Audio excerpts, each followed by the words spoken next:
Hello friends, ওয়েলক্রাফটের আরও একটা নতুন ভিডিওতে আপনাদের স্বাগত। আচ্ছা ধরুন, আমার বাড়িতে, পাড়ায় বা বন্ধু-বান্ধবের সামনে যদি আমি বলি আমি শেয়ারে বিনিয়োগ করছি, তো তাদের রিঅ্যাকশন কেমন হবে? যে, "ওসব করিস না, শেয়ার মার্কেটে বিনিয়োগ করা মানেই টাকা ডুবে যাবে।" আচ্ছা আপনারাই বলুন যে, শেয়ার মার্কেটে বিনিয়োগ করলে কি টাকা ডুবে যায়? কেউ, কেউ তো আবার এটাও বলে যে, শেয়ার মার্কেট করা মানেই জুয়া। আচ্ছা বলুন, শেয়ার মার্কেট মানে জুয়া?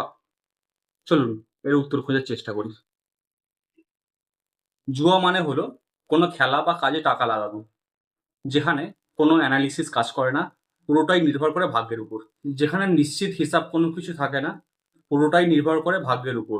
আপনার ভাগ্য ভালো হলে জিতবেন, না ভালো হলে আপনি হেরে যাবেন। যেমন তাস, লটারি, জুয়া খেলা, পাশা খেলা সবই জুয়ার মধ্যে পড়ছে। সহজ ভাষায় জুয়া মানে হলো ভাগ্যের খেলা, যেখানে কোনো ক্যালকুলেশন কোনো কিছু কাজ করে না। আপনার ভাগ্য ভালো হলে জিতবেন, না ভালো হলে হেরে যাবেন। অন্যদিকে যখন আপনি কোনো কোম্পানিতে শেয়ারে বিনিয়োগ করছেন, তখন আপনি ওই কোম্পানিটির মালিকানা পাচ্ছেন, সে যেটুকু অংশেরই হোক। আচ্ছা আপনি বলুন তো, কোনো কোম্পানিতে যদি আপনি শেয়ারে বিনিয়োগ করেন, সেই কোম্পানির যদি মালিকানা পান, সেখানে কি আপনি জুয়াতে বিনিয়োগ করছেন? এবার আপনারা বলতেই পারেন, কোনো কোম্পানিতে বিনিয়োগ করছি, সেই কোম্পানিটি যদি লসে রান করে, তাহলে সেক্ষেত্রে হয়তো কোম্পানিটি ডুবে যেতে পারে এবং আপনার বিনিয়োজিত অংশ বা আপনার টাকাটি নাও ফেরত আসতে পারে। যদি কোম্পানিটি লসে রান করে, সেক্ষেত্রে আপনার শেয়ারের বিনিয়োজিত অংশ অনেকটাই কমে যাবে এবং আপনার শেয়ারের দাম কমে যাবে। তো সেক্ষেত্রে আপনি বলতেই পারেন যে, এটা তো কিছুটা জুয়ার মতনই হচ্ছে।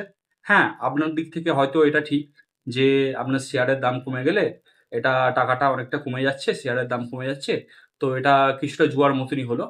কিন্তু আপনি একটা কথা বলুন তো, যে কোনো কিছু যদি আপনি না শিখে সেটার উপর বিনিয়োগ করেন, তাহলে সেটা তো আল্টিমেটলি আপনার জুয়ার মতনই দাঁড়াচ্ছে। আপনি ধরুন যে বাইক চাপা শেখেননি, আপনি হাইওয়েতে বাইক নিয়ে বেরিয়ে পড়লেন। বা আপনি সাঁতার জানেন না, আপনি নদীতে গিয়ে ঝাঁপ দিয়ে দিলেন। তো কোনো কিছু যদি না শিখে আপনি সেই জিনিসটা করতে যান, তো আল্টিমেটলি তো ফল ভালো হবে না। আ শেয়ারের ক্ষেত্রেও সেরকমই। যে আপনি যদি কোনো কিছু না জেনে, না বুঝে, কোম্পানিটি ঠিকঠাকভাবে অ্যানালিসিস না করে এবং শেয়ারে কিভাবে বিনিয়োগ করতে হয়, শেয়ারে অ্যানালিসিস কিভাবে করতে হয়, রেশিও কি বা কোনো কিছু না জেনে যদি আপনি বিনিয়োগ করেন, সেক্ষেত্রে তো আপনার এটা কিছুটা জুয়ার মতই হলো। এবার আপনি যদি স্টক ঠিকঠাক জানেন, কোম্পানি ঠিকঠাকভাবে অ্যানালিসিস করেন, খোঁজখবর রাখেন এবং কোম্পানিটি কখন কতটা প্রফিট হচ্ছে, কতটা লস হচ্ছে, কোম্পানির ডিরেক্টর কারা আছে, কিভাবে বিজনেস পলিসি কি আছে, প্রোটোকল কি আছে, সবকিছু জেনে যদি সেই কোম্পানিতে আপনি বিনিয়োগ করেন, সেক্ষেত্রে তো আপনার লস হওয়ার কোনো চান্স নেই। সুতরাং দেখা গেল যে আ শেয়ারে বিনিয়োগ মানে কিন্তু কোনো রকম জুয়া না। আপনি যদি ঠিকঠাকভাবে বিনিয়োগ করতে পারেন, ঠিকঠাকভাবে অ্যানালিসিস করতে পারেন, সবকিছু জেনে বুঝে যদি বিনিয়োগ করেন, সো এটা কোনো রকম জুয়া না। এরকম আরো ইনফরমেটিভ ভিডিও পেতে আমাদের সঙ্গে থাকুন এবং দেখতে থাকুন ওয়েলক্রাফট।